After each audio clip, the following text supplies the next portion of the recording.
Let's talk about which intermittent fasting plan is best for weight loss. If you're new to intermittent fasting, you may be overwhelmed at how many different ways there are to practice this way of eating. I lost 80 pounds with intermittent fasting, and I've interviewed many success stories on this channel. And I am thoroughly convinced that the best intermittent fasting plan is the one that you can stick with. The first thing is which window you're going to pick. So maybe you've heard a lot about a 16-8, or maybe you've heard other people say a 14-10 is better, or maybe some people are talking about alternate day fasting or OMAD. And you might be wondering, well, which one is going to make me lose weight the fastest? I personally thought when I started intermittent fasting, well, it's obviously going to be better the further and further I push out the fasting window, the longer the fasting window, the faster the weight loss.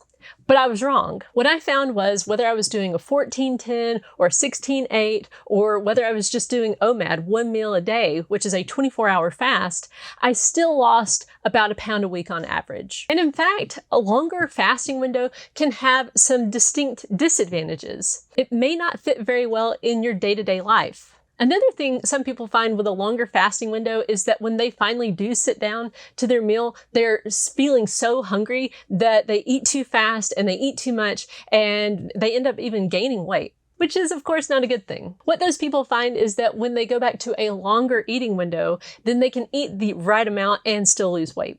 Another thing is that some people don't do well with big meals, and if you have a really short eating window, your meals are going to be bigger. So if you're the type of person who likes to eat small meals, then you may be better off with a longer eating window. Now, if you're an emotional eater or you tend to eat out of boredom, then you may find, like I did, that a longer fasting window works better just because it eliminates a lot of the opportunities that you would otherwise have to emotionally eat.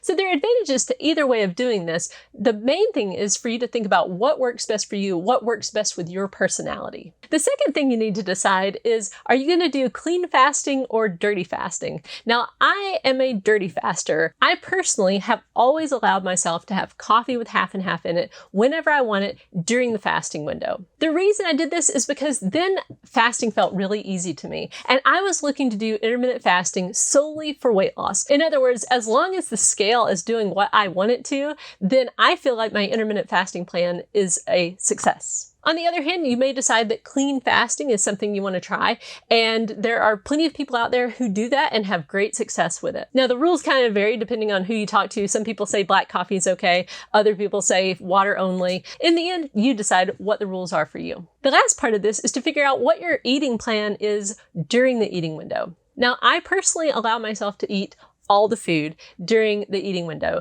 In other words, I don't have any kind of rules about, low carb or, only eating certain types of foods or only eating a certain kind of portion size.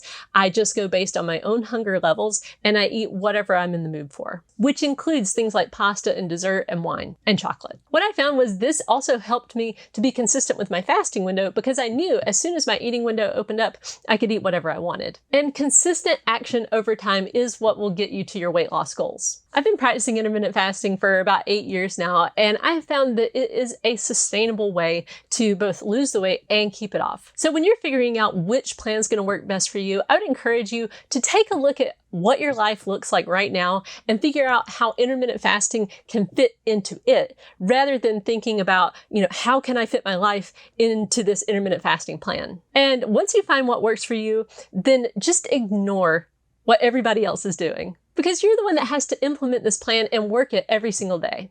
When it's all said and done, this is not just about getting down to your goal weight. It's also about what can you continue to do to keep that weight off for the rest of your life. So figure out the thing that's going to be sustainable for you. So remember, the best intermittent fasting plan for weight loss is the one that you can stick with for the long haul. Thank you for watching this video. I hope you found it helpful, and I'll see you in the next one.